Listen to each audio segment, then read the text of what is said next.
is a story from Butch, and Butch has had several run-ins with Bigfoot, and this is a series of encounters he had in a area where he likes to hike. He doesn't tell me where this is, and that's fine. It's the experience that we're interested in. So let's hear what he says. My first encounter with the creature known as Bigfoot was lackluster and quite odd at first, but at least I understood what was going on enough to leave quickly. I was hiking a back trail some miles up in a national state park in New England, and I was quite some distance away from anything or anyone. I approached a pond after a long hike up a logging road that had a beaver hut in the middle of it, and I decided to take a rest. I sat on the side of the bank watching the water and looking at the wind and the trees. It was a sunny, beautiful day, and I was happy to be up there hiking. Just as quickly as I got situated to rest and take in the view, I heard some crackling in the brush behind me in the forest across the road. I got up and walked out to the middle of the road and tried to see what it was, but I couldn't see anything. Just then I heard a loud grunt as if a human was clearing its throat, but it was very deep. So I looked in that direction again, but I still saw nothing. Over and over the grunt came from a short distance in front of me, and I yelled out, "Who's there and what do you want?" The tree shook, and I was now feeling uneasy about what was taking place. I would love to tell you I had the courage to go find out what was making the noise, but something told me to leave quickly, and so I did. 2 weeks later, I got up the courage to go back to that place. So I did, but by another route below the large dam that had the roadway to the dirt trail that led to the area. While I was hiking in that direction, I felt as if I was being watched the entire time. I was uneasy the whole time. I shrugged it off and continued to hike. As I got near the same ground as I was on at the first encounter, I called out again and even decided to make a very loud call in the woods, as loud as I could to see if I got any kind of response. This was a big mistake. Suddenly, I heard a boulder come crashing off that hill, started hitting other rocks and shaking trees as it violently came down the hill. I heard trees being shaken and snapped. No human could do this. A loud screech came from the woods west of me toward the lake. I realized my mistake, and I was now the focus of the attention of this very large creature. I decided again to get out of there, and I left at a quick pace. It was a 3-mile hike back to the lower dam, and I was followed the entire way. I made it safely back to my vehicle, and I left. 3 weeks later, I went back. On my trek up the backside of the dam, I heard yet again the cracking of branches off to the right side in the woods a short distance away. I stopped dead in my tracks and looked in that direction with a focus I had never had before. I didn't see anything, but the branches breaking continued. I started walking slowly down the road and peering into the trees to find what was making the racket, and there it was. A black, hairy creature stood up from a crouch in the middle of a pine thicket and was staring right at me, and then it whistled at me. I was so shocked that I was seeing it, I literally had to go down to one knee to get my breath. I called out to the creature, and it whistled back.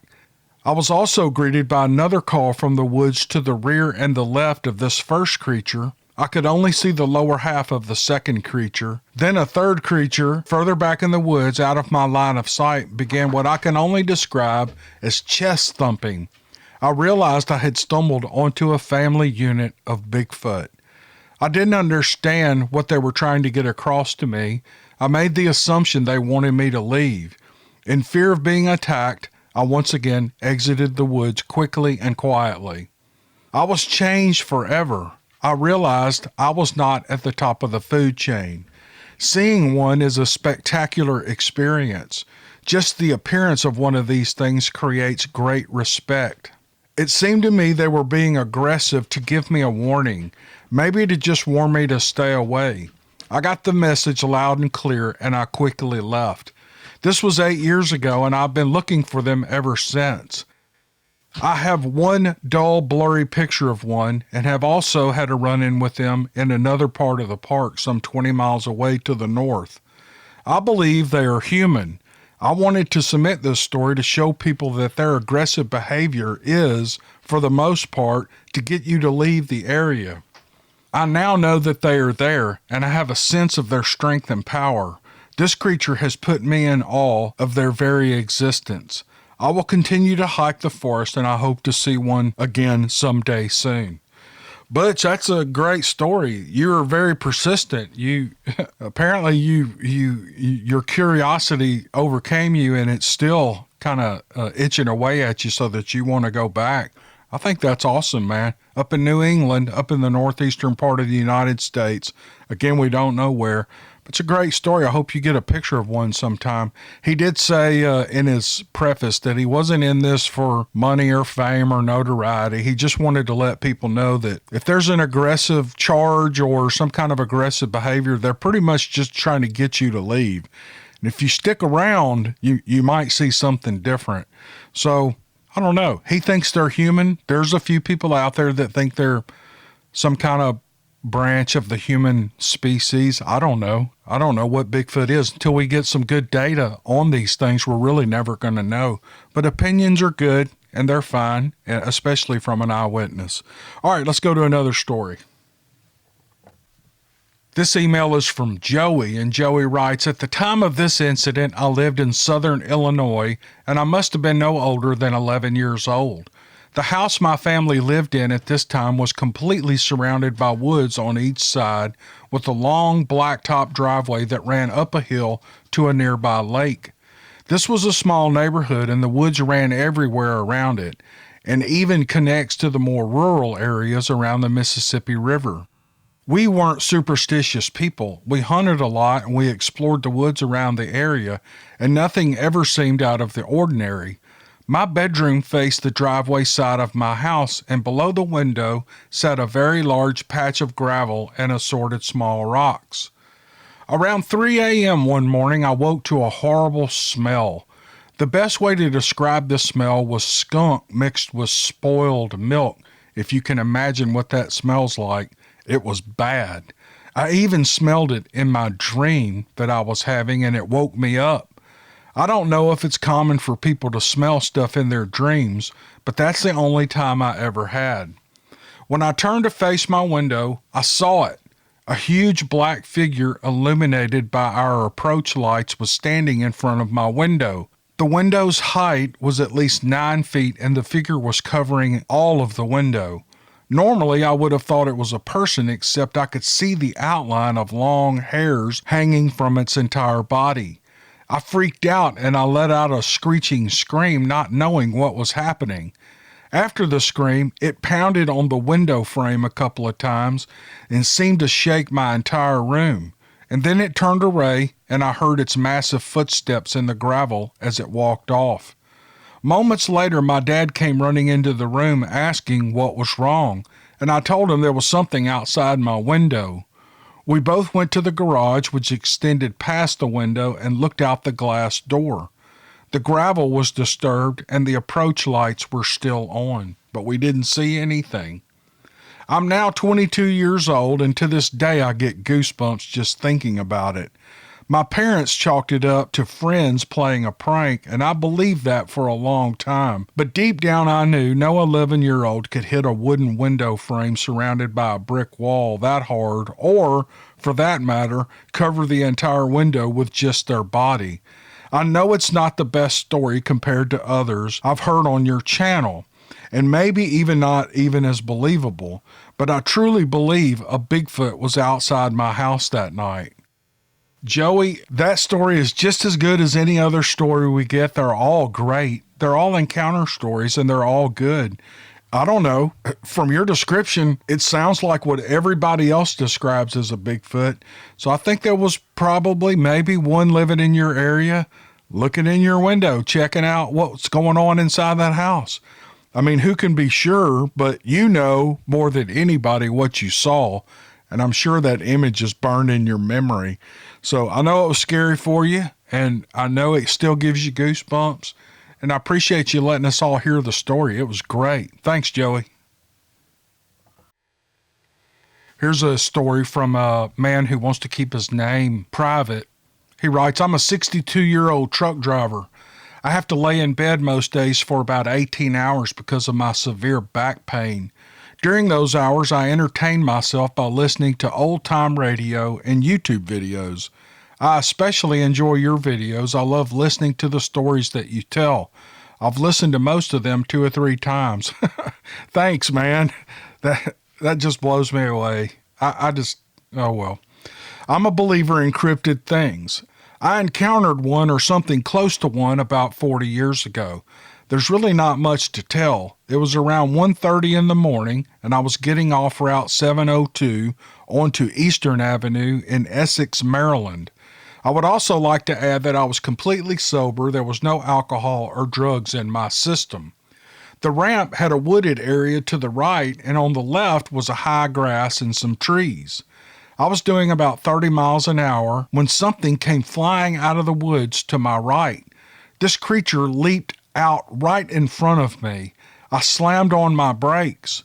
Fortunately, this creature went over the front of my car, airborne. Otherwise, I would have hit it. It started its leap at the right front corner of my car, went over the hood, and cleared my left front fender about midway to the windshield to land on the shoulder and grass on my left. As it was going across my hood, I got a really good look at it. It was huge and it filled up my whole field of vision. It looked like a wolf, but there are no wolves in this area. Its head was exaggerated, looking like something you would see in a comic book drawing of a wolf man. It had red eyes and really big teeth, and it was solid black. It didn't look like a normal animal. I don't know if it was a dog man or a wolf man or what, but it wasn't normal looking at all. As it landed, I came to a stop and looked around, and I didn't see anything. I even got out of my car to take a look around, but whatever it was gone.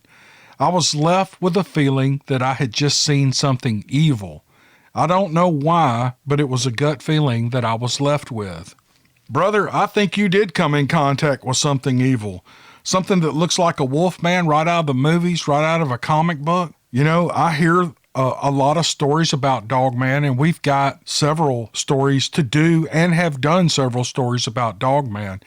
That's scary, and I think it's always great to see them from the safety of your car. That's always the best scenario. You know, a lot of people say these Dogmen are not violent, that they're some kind of chimera, some kind of experiment gone wrong, like the island of Dr. Moreau.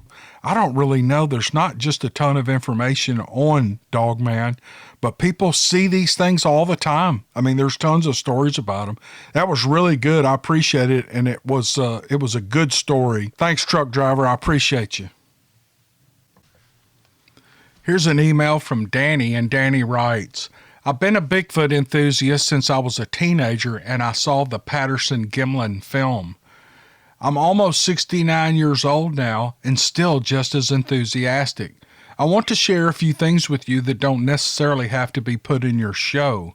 I just wanted to share some things that have happened in West Virginia. Well, Danny, these stories are so good, I'm putting them in a video. I hope you don't mind. I live in the westernmost county of West Virginia. I left here in 1970 for a career in the Navy in Norfolk, Virginia. I spent 19 and a half years there, and as I always say, God wanted me back here, so he stationed me back home for my last 4 years before retirement. The first encounter is from my dad. I never thought he would admit to seeing a Bigfoot because he's always said that there's a reasonable explanation for things that you think you see. One day, when the subject of Bigfoot came up, I expected to hear him say that he didn't believe in them. Then he shared a story of something that happened to him either before he left for World War II or after he came home. He was at home on my grandfather's farm. The large field out in front of the house had been plowed and worked up and ready to plant corn. The field and a pasture field was separated by a creek that ran between them. Part of the pasture was also woodland and hills. The day this happened, he was on his way to the pasture, and as he crossed the yard, he heard a loud roar and a scream as if something had attacked a woman. He wondered what it was and began to walk the path to the creek in order to get a better look at the area of the field where the sound was coming from. When he got to the place where he could see the entire field, he saw this big black thing that looked like a man crossing the field. It walked to the fence line at the edge of the field and creek and stepped over the fence like stepping over a doorway. It then had to step over the bank to the creek, cross over it, and up the bank on the other side. He said he watched it cross the pasture and walk into the woods. I was surprised that he admitted to all this, and he never revised his story. My first encounter was as a teenager. I grew up on a small 40-acre farm that basically sat between two hills, as we call it here, in a holler. My home was at the lower part of the farm, and in a narrow part between the hills, Dad had built a 1-acre pond for fishing as a pay lake and as a source of water to water our gardens in the summer. I spent my youth roaming those hills, hunting, camping, and just wandering around like farm boys do. One evening I was fishing, and just as it began to get dark, my sixth sense kicked in, and I realized that something wasn't right. There were no frogs singing, birds or bugs or anything. Everything was silent, just dead calm. As I realized that something was going on, I heard up in the woods on the hill opposite from where I was, something walking through the leaves just inside the wood line. I knew it wasn't a deer because at that time we didn't have deer in our area, and I also knew it wasn't a bear because we didn't have them either. There was a long pause between each step, and I could tell it was stepping flat-footed on the leaves. That sixth sense told me that it was time to leave. I just picked up my gear and started walking home.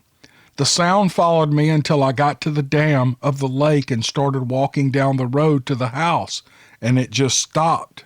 Another event happened back in 2005 while I was working the evening shift at our main post office here in Huntington, West Virginia. I usually got off at 11 or 12 unless I had to work over. I live in a small community again between two hills. Almost everything here is between hills in some way. There's also a large creek that separates the community and another hill, and along this hill there's a train track, and further up some individual homes located along a hilltop road. It was during the summer, so the nights were warm. The night this happened, I was getting home around 2 a.m. When I pulled into the driveway and got out of the car, I noticed that every dog for a mile was barking and creating a ruckus. I wondered what had them so riled up. About that time on the hill above the creek, I heard a huge roar that lasted for several seconds. It echoed off the hills like nothing I had ever heard. The instant it stopped, every dog in the area shut up. All I could do was smile and say there's a Bigfoot for sure. I was watching your channel on YouTube last night and listened to the report with the lady Kat from Alabama, and when you played the recording that she had made, I told my wife that is exactly what I heard out here, but it was just not as deep sounding. Well, there's something for your records on West Virginia. I hope it was of some value. Keep up the good work and all the best for the coming year. Signed, Danny. Well, Danny, thank you for the well wishes and thank you for watching the videos. I really appreciate it, and I'm glad you enjoy it. But there's a older story from your dad and 2 anecdotal type evidence encounters that you've shared with us that I think are interesting, and you heard a vocalization that sounded like the one you had heard. I think that's awesome. Either way, I think it's a great set of stories, Danny, and thank you so much for sharing them with us. I know everybody liked it. Thank you, sir. Here's an email from Jonathan in West Virginia, and he writes, "My name is Jonathan, and it doesn't matter if you say my name because I know what I've seen and I'm not ashamed to tell it. I'm an avid ginseng hunter. I got very addicted to it when I was about 15 years old, and my uncle was a game warden for West Virginia, and he showed me the ropes. After ginsenging for several years, I came up with a plan that I would go so deep in the woods it would be like Armstrong taking the first step on the moon. Let's just say that deep in the West Virginia mountains, there are no signs of man whatsoever, but I did encounter other things. I ran across a patch of woods once that was probably 20 foot by 20 foot with trees that were about 4 to 6 inches in diameter, and all of these small trees were twisted and broken over about 10 feet up. On another occasion, I was ginsenging on East River Mountain that separates West Virginia and Virginia. It was along Interstate 460 and behind an old hospital called St. Luke's Hospital. I had been everywhere on this mountain, but not in this one general area. I had gotten permission from the landowner in the area behind the hospital. There was a horse farm in the area, and I told myself that I bet no one has been way up in behind that horse farm, and so I wanted to check it out. The next day, a friend and I decided to take a young boy that was about 10 at the time and train him in the sport of ginseng hunting. The next morning, we began our 2-mile hike. We could hear the interstate, but nothing more. A half-mile from the farm, we started finding ginseng everywhere. We started to dig it, and then I said, let's go on to our destination, and then we'll dig our way out. About another 100 yards in, we began seeing footprints in the ground. Deep footprints, but they were no bigger than mine, about 12 inches long. We didn't think much about it because on the way in we had seen some old tents and stuff like homeless people had been staying in there. As we continued our journey, my buddy stopped in his tracks and said a rock had almost hit him in the face. I told him to stop joking around, and we laughed and we brushed it off. But not long after that, a huge boulder came crashing into a tree, and it snapped the tree off about 20 feet up right in front of us. Now we were paying attention. The woods were clear for 80 yards in any direction, but we never could see anything. We had this boy with us, and I suggested that we get out of there, so we headed straight down the hill into a thicket, and we began to work our way out. I got hung up in some briars, and I was trying to get free when a big rock the size of a brick hit the ground in front of me. If it wasn't for the briars, it would have hit me in the head. I didn't think whatever this rock-throwing thing was could see into that thick brush. I was amazed at how accurate this thing was with the rock. We finally got out of there, and we've never been back. Later, I told the story to a few people. One day I was talking to a security guard at the hospital, and he told me that he had a video of something that they assumed was a bear rummaging around in a dumpster. He said the thing would sometimes turn the dumpster on its side. Bears can't do that with a dumpster this size.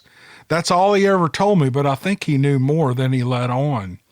Anyway, to warn any of the ginsengers about this area, be careful if you're up that way.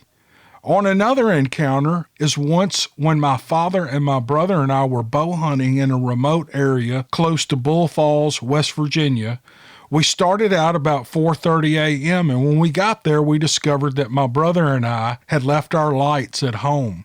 I told my dad that I didn't need a light if he would just walk me to the spot that I was going to hunt. He dropped me off at the spot on the game trail, and off my father and brother went. It was dark that morning, and I couldn't see a thing. I knew my brother was about 250 yards up the hill. After a few minutes, I heard something coming at me on the trail. It was huge. My heart started pounding out of my chest. This thing was on 2 feet, and it was heavy. I was so scared to death I couldn't see my hand in front of my face. This thing walked to within about 10 yards of me and stopped. If I had had a light on me, I would not have turned it on. I was too afraid. Well, the sun finally came up, and I never saw anything. I never heard it walk off either. I came out about 11 o'clock that morning, and I never said a word about it. And then my brother said that he didn't know what came up that trail, but it was big, and it made him draw his hunting knife.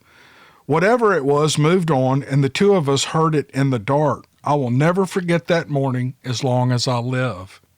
Jonathan, that is, that's a scary story. And a little bit off the topic of Bigfoot, I would love to learn how to hunt for ginseng, but I live in North Mississippi, and I think that stuff grows at higher elevations. Matter of fact, I even thought about buying some ginseng seed and trying to get a few patches started here, but that would be so fun to get up in those mountains and hunt for that stuff, even if there is Bigfoot up there, because I guess maybe they'll just throw rocks at you and run you out. I know those experiences were scary to you, and I'm not laughing at you, Jonathan, but we got to have a sense of humor, don't we? Well, listen, thank you, brother, for sending that story to me. It was really good, and you're a good writer, and I appreciate you. Okay, once again, I think that's going to do it for this video. Thank you all for watching this far. I really appreciate it, and we'll see you on the next one. Thank you. You can call me